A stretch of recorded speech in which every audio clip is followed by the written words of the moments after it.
All right. Our next class, actually, our next two classes at the John David Ebert School for the Study of Culture, Cosmology, and the Arts will be Understanding James Joyce. We're just now finishing up with Thomas Mann's fantastically great novel, The Magic Mountain, which was published in 1924, just 2 years after the publication of Ulysses in 1922. Joyce was born in 1882 and died in 1941, 2 years after the publication of his final masterpiece, Finnegan's Wake, in 1939. In my opinion, one of the greatest works of literature ever written. It's difficult to call it a novel because it really transcends that. I've read it a couple times, and it's magnificent. I'm working up to reading it for a third time as we go through these classes. So for the first class, Understanding James Joyce 1, we will go through A Portrait of the Artist as a Young Man. And this book was published, originally he worked on it in 1904, between 1904 and 1906, and he was very frustrated with it. It was called Stephen Hero at that time. And one night, maybe he was drunk. Joyce had a lifelong alcohol problem. It's probably what killed him, actually. In 1941, he had to undergo surgery for a perforated duodenal ulcer. Most likely that was caused by the drinking. He was only a month shy of being 59 years old. So that he threw it into the fire, and his wife Nora fortunately rescued it, but we only have the middle chunk of it because the fire had burned off the opening chapters and the closing chapters. But it is interesting and instructive to read through that and compare it with A Portrait of the Artist as a Young Man, which was published in 1916 after his first short story collection, really his first work of literature, that was published, Dubliners, in 1914. I do want to go through that a bit in the first class. This will be a 6-week class rather than we spent 7 weeks on Thomas Mann, and we will after this spend 8 weeks on Ulysses. That'll require that much. So we'll go through Dubliners and then A Portrait of the Artist. So this will take place on Saturday, beginning Saturday, June 10th at noon, Mountain Standard Time. We'll talk and discuss in a round table for 2 hours, and we'll do that for those 6 Saturdays that will last until July 15th.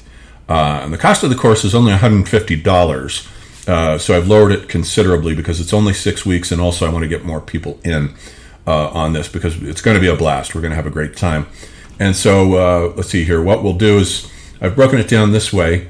In the first week, introduction to Joyce, and we'll talk about Dubliners, maybe a bit about Stephen Hero. And then since A Portrait of the Artist is written almost as a kind of 5-act play, it's in 5 chapters, so we'll do 1 chapter per week. Each chapter is quite substantive. It's not a long book or a difficult book to read, and it serves as an excellent introduction to Joyce's world. For those of you who want to read Ulysses, you really have to start with A Portrait of the Artist as a Young Man, because the main character, who is Joyce's alter ego, is Stephen Dedalus, and he is also the main character in Ulysses. And you can't understand Ulysses without having read Portrait of the Artist, so you have to start there. It's an absolutely essential prerequisite. And then here's the enrollment button. You can just scroll down here to enroll. There are a few other courses that have been completed, which are available for, if you want them, $150 for the Philosophy of Nietzsche.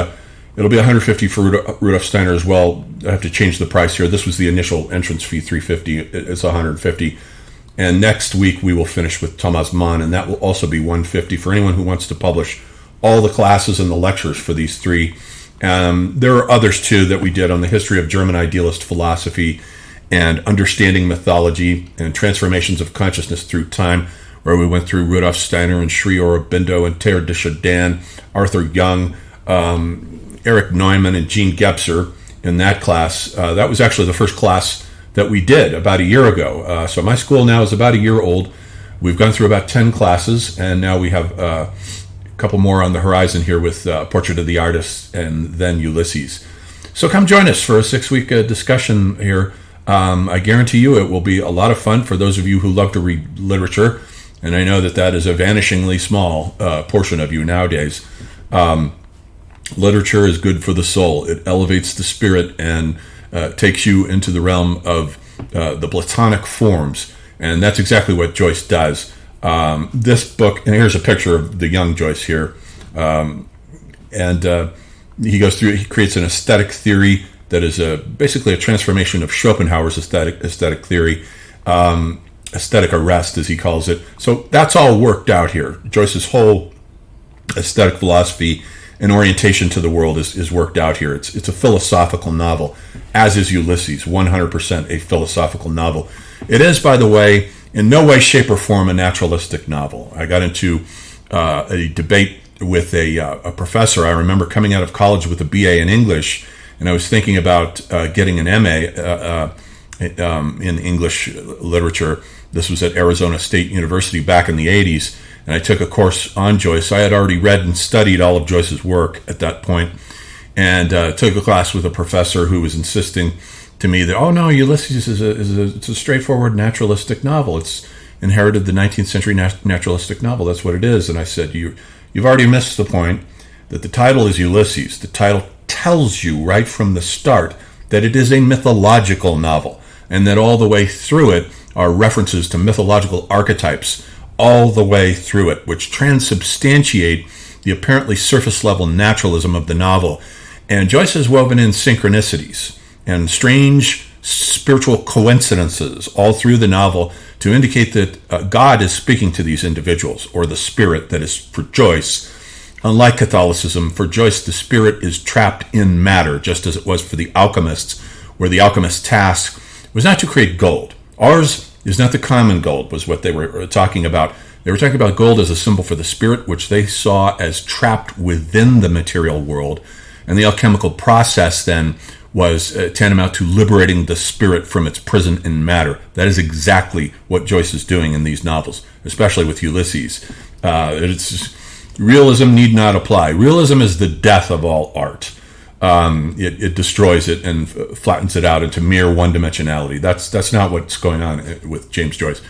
So we will look at Joyce from a correct point of view in my class, and I do hope to see you there.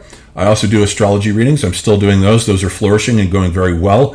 Hit me up at johndavidebert@gmail.com if any of you are interested in an astrology reading. They're a lot of fun. And I also do private tutoring as well. So, all right, I'll see you online at my school.